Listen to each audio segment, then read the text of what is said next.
అని అంటుండు. అయ్యో! చికెన్ లేదా మేడం? చికెన్ లేదండి శివగారు. ఆ! ఉన్నా అక్క. పవన్ తమ్ముడు. నీ మాటలు ఎక్సలెంట్ ఉంటాయి. నీ లైవ్‌కొచ్చి చూస్తా. నీ మాటలు సూపరో సూపర్. ఎంత బాగా మాట్లాడతావంటే ఫస్ట్ అక్క నమస్కారం అని అంటావు. కానీ చాలా బాగా నచ్చుతది పవన్ తమ్ముడు నాకు. ఆ! ఏం చేద్దాం అక్క? ఎట్లా తమ్ముడు పవను? ఇక్కడ బావ తేకపోయే, అక్కడ నువ్వు తెచ్చుకోకపోతివి.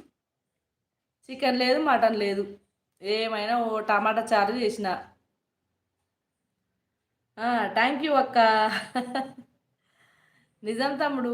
అసలు నీ లైవ్‌కొస్తే రాబుద్ది అయితది నాకు. మళ్ళీ మళ్ళీ రావాలనిపిస్తది. ఎందుకంటే చాలా బాగా మాట్లాడిస్తావు.